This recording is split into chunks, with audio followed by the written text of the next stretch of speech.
YouTube saya, dan kali ini kita akan membahas mengenai materi bab 2 untuk kelas 10 kurikulum sekolah penggerak. Bab 2-nya di sini sudah saya lampirkan di situs Google Sheets saya. Tinggal kalian klik aja yang di bagian bab 2-nya. Nah, kurang lebih untuk tampilan bab 2-nya seperti ini ya. Nanti kita langsung scroll ke bawah. Bagian konsep dasarnya. Nah, di sini dijelaskan mengenai pengertian norma terlebih dahulu, baik secara etimologis maupun secara terminologis. Kalau secara etimologisnya ini kita bisa gunakan berasal dari bahasa Belanda ataupun dari bahasa Latin. Kalau dari bahasa Belanda ini dari kata norm yang artinya patokan, pedoman, atau pokok kaidah. Sedangkan kalau dari bahasa Latin ini dari kata mos yang artinya tata kelakuan, adat istiadat atau kebiasaan. Nah, itu tadi pengertiannya secara etimologis. Sedangkan kalau secara terminologis ini saya mengutip dari KBBI Kamus Besar Bahasa Indonesia yang mengartikan bahwa norma ini merupakan aturan atau ketentuan yang mengikat warga kelompok dalam masyarakat yang dipakai sebagai panduan, tatanan, dan pengendali tingkah laku yang sesuai dan berterima. Berterima yang dimaksud di sini ini norma secara umum merupakan sesuatu yang berlaku dan setiap warganya harus menaati ketentuan yang terdapat dalam norma tersebut. Nah, ada ragam norma apa saja? Ini kita scroll lagi ke bawah. Ada 4 macam norma ya. Norma kesopanan, norma kesusilaan, norma keagamaan, dan norma hukum.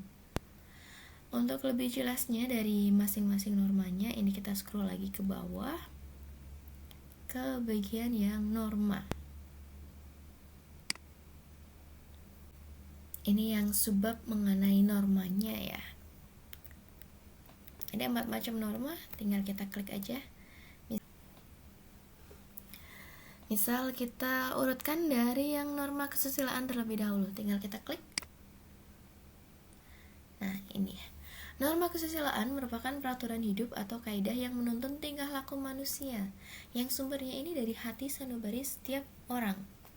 Jadi kalau biasanya kita menggunakan kata peka, nggak peka, nah ini asalnya dari hati sanubari kita.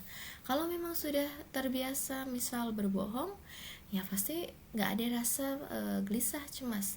Tapi kalau memang kita terbiasa bersikap sesuai dengan hati nurani kita, hati kecil kita, ya kita berbohong sedikit saja dalam hal sekecil apapun itu pasti ada perasaan gelisah, cemas. Jadi yang kita rasakan sanksinya itu dari diri kita masing-masing, hati kecil kita. Berbeda dengan yang norma kesopanan. Nah, kalau norma kesopanan ini berkaitan dengan kepatutan atau keyakinan menurut pandangan sekelompok masyarakat. Biasanya bersumber dari adat istiadat atau kebiasaan dari masyarakat setempat. Nah, sehingga ukuran kesopanannya ini menjadi berbeda dari satu masyarakat dengan masyarakat yang lainnya. Antara yang di suku Jawa dengan suku lainnya pasti punya pandangan yang berbeda. Dan ini nggak bisa kita samakan satu sama lainnya karena berkaitan dengan adat istiadat atau kebiasaan. Nah, sanksinya jika kita melanggar norma kesopanan ini bisa dicela, dicemooh, atau bahkan yang lebih ekstrim bisa jadi nanti dikucilkan oleh warga masyarakat setempat karena kita dianggap sudah berperilaku yang buruk. Itu kalau terkait dengan norma kesopanan. Jadi kalau kesusilaan sanksinya dari diri kita masing-masing ya, hatinya merasa gelisah, cemas. Tapi kalau kesopanan sudah berhubungan dengan masyarakat setempat. Nah, berikutnya untuk norma agama. Norma agama ini merupakan anjuran yang bersumber dari Tuhan Yang Maha Esa. Jadi berkaitan dengan kitab suci dari masing-masing agamanya. Beda kitab suci biasanya akan beda aturan. Tapi secara umum norma agama ini hadir di tengah-tengah masyarakat sebagai tuntunan dan petunjuk ke arah yang benar bagi umat manusia dan biasanya bersifat abadi atau universal. Bukan berarti kalau norma agama antara tahun 2021 dengan yang di tahun 2019 aturannya beda, enggak. Tapi biasanya sama secara keseluruhan karena bersumbernya dari kitab suci masing-masing agama. Nah, bagi yang melanggar norma ini, sanksinya akan kita dapatkan nanti. Ya, dosanya akan kita dapatkan nanti di hari akhir. Begitu pula juga dengan pahalanya. Nanti kita rasakan langsung di hari akhir ya, hari kebangkitan kita. Nah, yang terakhir di sini ada norma hukum. Norma hukum merupakan peraturan tertulis yang timbul atau dibuat oleh penguasa negara, dan lebih tepatnya ini ke arah lembaga negara yang berwenang untuk menyusun peraturan tersebut. Norma hukum ini cenderung lebih mengikat setiap orang dan pelaksanaannya dapat dipaksakan oleh alat-alat negara tersebut, sehingga sifatnya lebih mengikat dan memaksa. Karena jika ada yang melanggar norma hukum tersebut, sanksinya bisa diberikan secara langsung. Ini bisa berupa hukuman mati, hukuman penjara, ataupun denda. Jadi sanksinya bisa kita rasakan secara langsung, gak diakumulasikan nanti. Dan biasanya kalau setiap perilaku kita diatur, kita pasti ada perasaan ingin menantangnya. Kalau yang di norma kesopanan tadi cenderungnya pada lingkungan sekitar kita yang bereaksi, yang mengucilkan atau mencemoohnya tadi. Yang norma kesusilaan hanya hati kecil kita. Nah, yang di norma hukum langsung sanksinya bisa kita rasakan secara langsung dampaknya.